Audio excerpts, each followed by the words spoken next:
listening to On Point in Southeast Texas. I'm Mark Carter. Got Carol Edwards, Mary Ham, and Andrea Gardner in the studio today. We're going to be talking about the issues that matter to us in Southeast Texas. Let's get it going. I hope everybody's having a good weekend. You are listening to On Point in Southeast Texas. We're here on KWUD Radio, FM 102.3, AM 1490. You know you can stream us on the internet at kwudradio.com. You can download our iPhone, Android apps, and you can listen to us anywhere you want to go. The discussions today, well, later in the show, we're going to get into the War on Women's rally and that whole discussion about the legislation on I guess the sonogram law and how that affects women and how that affects families. And that is a discussion that I think that we need to get into, not from the point of view of whether you're pro-life, pro-choice, but from the point of view of you need to understand how everyone feels about it, and you don't necessarily have these discussions often. So, I hope that you will listen when we get into that part of it. But I do want to talk about other issues today, because really I want to focus on the issues of why people should be engaged in the voting process, especially this year, because there are so many pieces of legislation that are putting issues forward that are going to affect people. The Affordable Health Care Act, or as it's called, Obamacare, the Lilly Ledbetter Law, and how that affects personally people's lives, and whether or not we're all treated fairly. It's the social structure of where politics is going today. And so, as we talk about these, I want to kind of compartmentalize them so we can really discuss each part of it. We have, and again, we've got, Carol Edwards, Mary Ham, Andy Gardner, who is over from the Houston area, and she's part of the War Against Women, and that's Mary over there playing with her phone. but I guess I want to kick it off on the affordable health care, because that is under attack.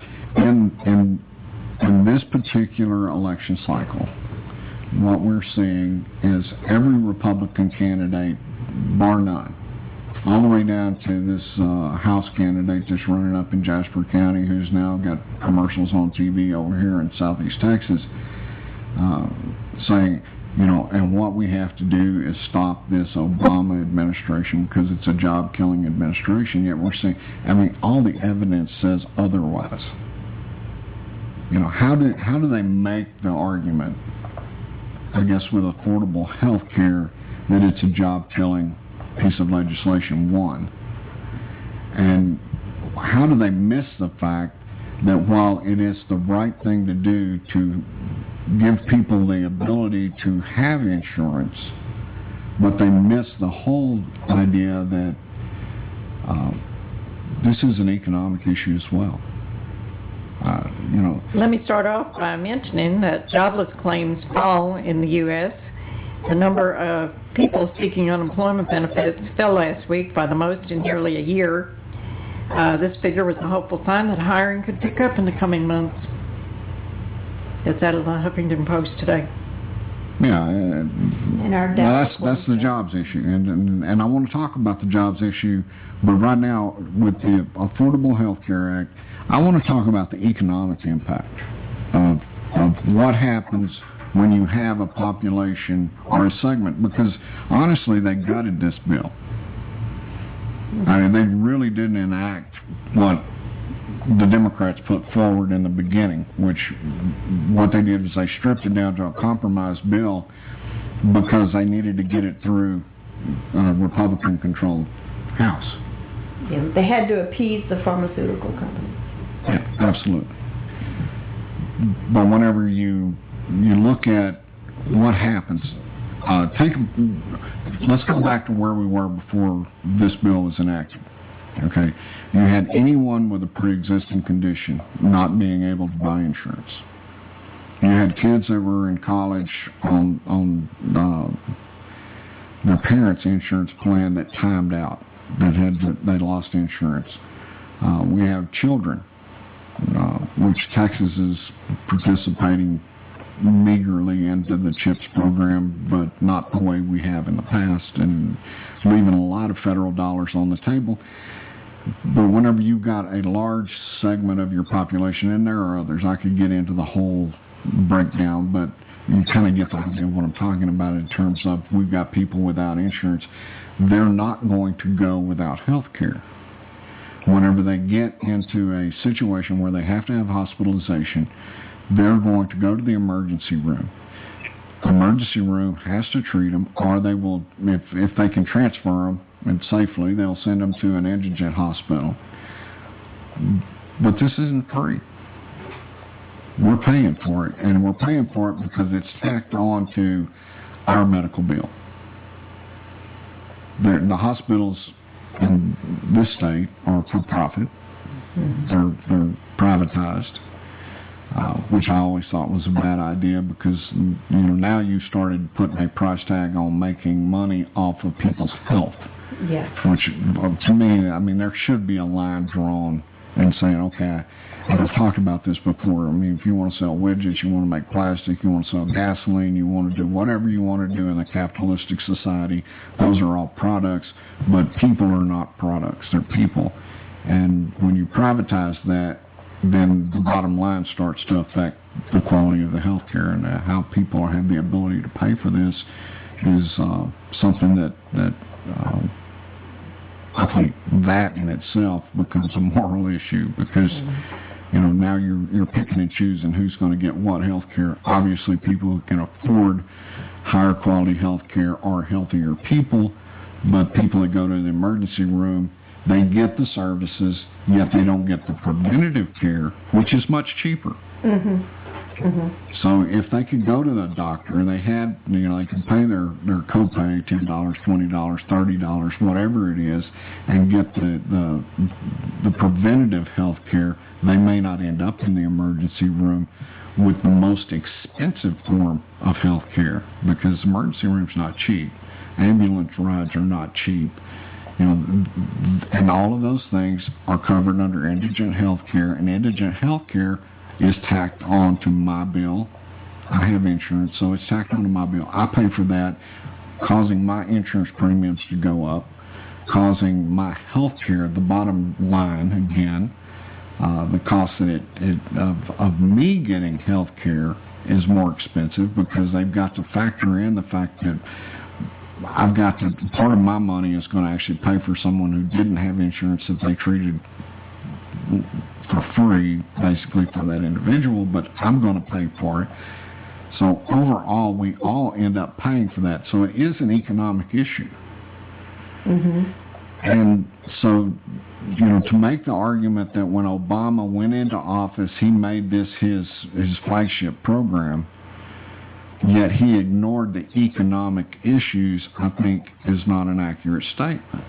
Because this is a major economic issue and also a right thing to do issue. You guys follow me on that? Anybody want to argue with me at any point? I'm thinking that when you have that discussion, I think part of that discussion, when you try to point out as a society how we need to change and work on fixing the obvious problems that we have, that what they attach to that is socialized medicine, in which everybody just goes into total meltdown over.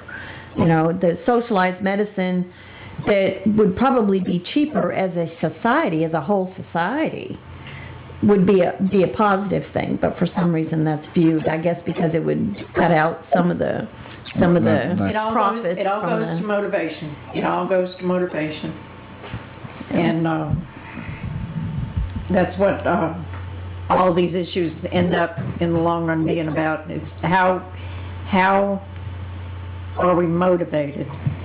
What is it that we really want? That goes back to money. Okay, what do you think let's talk about on the healthcare issue. What do you think the majority of the people, population-wise, across the country really want? And this is a perception question because I don't know. I'll go first. They want to not have to worry about all this day in and day out. Okay, not to worry about about the politics involved in it, or the fact that... They want it taken care of. They want our government and the people we elect to government to do their jobs. Okay, so but are they for it, against it? I mean, the polls, I don't like polls to begin with. I've had people say that they wish there was no insurance, that they wish they could just go to a doctor and pay a reasonable rate and be done with it. But I think when it comes down to it, I mean, not everybody's going to have money saved up to just go pay the doctor. I think everybody would like to have insurance that is a reasonable price, that and does what it's supposed to do and acts as a cushion when you do get sick, and that you can pay a reasonable premium. I mean, and then have, of course, you're going to have your deductible and a reasonable deductible, so that when you do get sick, you can afford to go to the doctor. That's my belief, is people would like that little cushion. What about the involvement of insurance companies in the doctors, the way that kind of works? Because, actually, my wife just had a procedure done. Yeah. Okay, the procedure required her to be anesthetized. Mm-hmm. Okay, the insurance company covered the procedure, but they wouldn't cover the anesthesiologist. Well, if you can't, I mean, you approve the procedure, but it's like, okay, you can have the procedure, but you can't be anesthetized, or you're going to have to pay for it. Oh, that's rich. Yeah, when I had my surgery, when I had my surgery in February, like last month, I got a bill for over $600 in blood tests from the hospital. I'm like, what? Well, insurance wasn't covering it. I was like, wow. Okay. So, my point in the I guess the interaction with the insurance companies and the doctors. One, if you take say the doctors, just put the doctors out there and say, okay, these guys are smart guys. We hope they are. They chose the profession. They went to college. They did all their prerequisites or pre-medical schools. They got their doctorate degree in medicine. Mm-hmm. They did legitimately. They did an internship. So they invested a lot of money and a lot of time, because we know colleges are not cheap, and they are escalating at a phenomenal rate, which is another topic we should get into. But so they've done all this. Do we believe societally that doctors they should earn these high wages? I mean, are we okay with that? I think people expect that. I think it goes back to the fundamental fairness of what they see. The drugs. People get upset because they can go to Mexico and buy the same drug for so much less money. They go to Mexico. A lot of the people that are here in Texas go to Mexico for dental procedures, medical procedures, because it's cheaper down there. What drove that? Exactly. But now we have a problem within our system here of a lot of fraud